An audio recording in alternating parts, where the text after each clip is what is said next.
Okay, one piece of news very quickly before we go to Oluwaseyi Abe, who is the president of the CIS.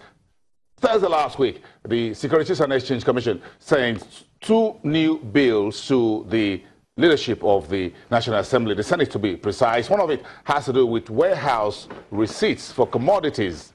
Of course, that was news last week. This time last week, wasn't it? Then we just got the news that the Nigerian government has approved that the Nigeria's Sovereign Investment Authority, the NSI, to be allowed as a strategic investor to bring back from the dead the Nigeria Commodity Exchange based in Abuja. Of course, it's one building you're most likely going to miss in the Abuja's landmark, all high-rise buildings, but that exchange was created in the early 90s. It's been moribund largely since. Now the Nigerian government says NSIA has been allowed to be the strategic investor, and of course that has been approved. The Bureau of Public Enterprises, which is the agency to facilitate the privatization and turnaround of this commodity exchange, is now giving a go-ahead to Lead Capital Consortium a deadline of 60 days to conclude the strategic equity investment by NSI led by Uche Oji into the Nigeria Commodity Exchange by the acronym NCX. This is one major news, and everyone who's been part of the market will be happy about. Oluwaseyi Abe, the president of the Chartered Institute of Stockbrokers. Good morning.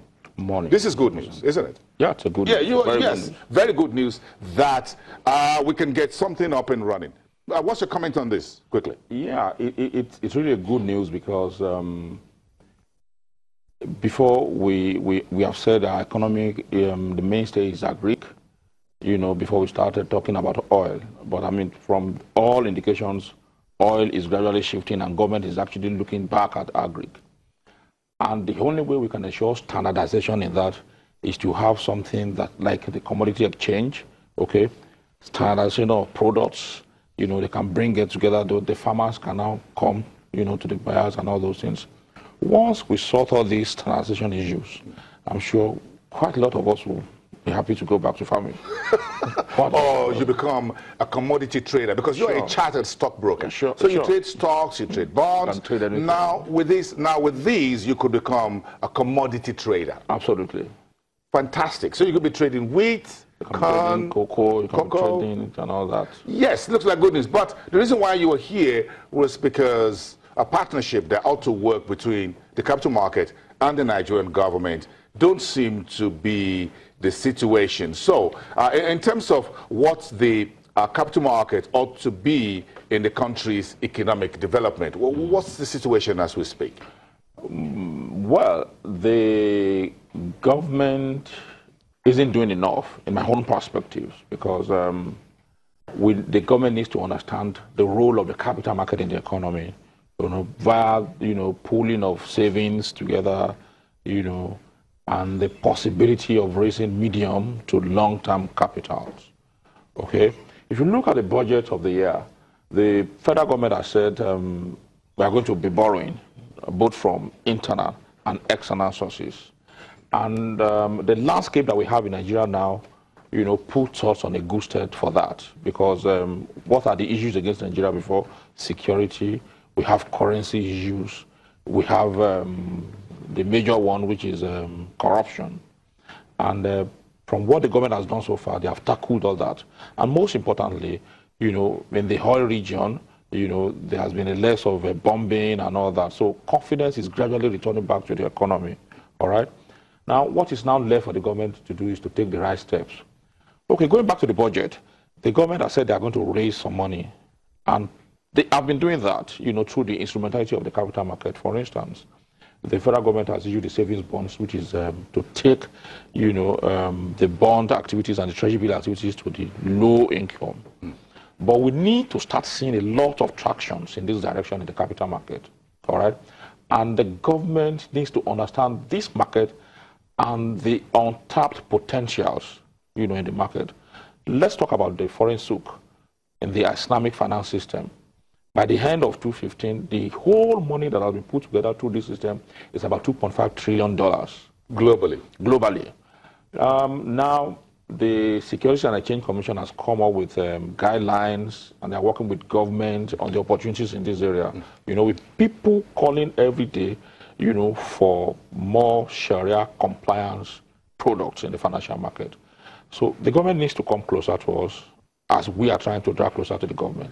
If you go down the market history, you spent 10, 20 years and counting in the market. Yeah. In the early days of the democratic dispensation, looks like the government seemed to be a little bit closer to the market. Of course, the government came back, issuing more through the DMO in terms of bonds, so the market became more active. There are more products for folks like yourself to trade. But it looks like since the market went down in 2008, it looks like it's been a bit of a cold relationship between Abuja and Lagos, if I want to put it that way. What are you doing? What do you think can be done? What's the CIS, your institute, trying to do to warm up again to the government officials, Ministry of Finance, Planning and Budget, the Presidency, Council on Privatization? Thank you very much, Bosun. You see, in our advocacy roles, the CIS organizes seminars, conferences, and national workshops on a regular basis. What is the essence of all these programs that we're organizing? We bring out topical issues that affect the economy. Okay? Let me say this here. On July 4th, we're having another workshop in Abuja, okay, which is looking at Nigeria from migrating from recession to a global power. The essence of this is in our duty in advocacy, you know, to pay government's attention to some things that are happening in the economy. In the minimum, what we expect is that government officials will flood these conferences and workshops. Usually, after all these programs, we prepare what we call a bulletin. We even print them in the pages of newspapers, okay, which is a form of report back to the government that this is the template that will move this economy forward. Part of the templates that we have given them in the past is what they are using now. Okay, for instance, if you look at the way the government, the budget of this year has been designed, is to tackle stagflation because the economy has contracted and contracted over time. So they need to reflate, they need to jumpstart the economy, which is why we are borrowing. It should be noted, we are not borrowing to eat anyway, we are borrowing for capital projects. And if you look at what they have done, they need to do more, really, you know, so that they can carry their flag and everybody can see it, all right?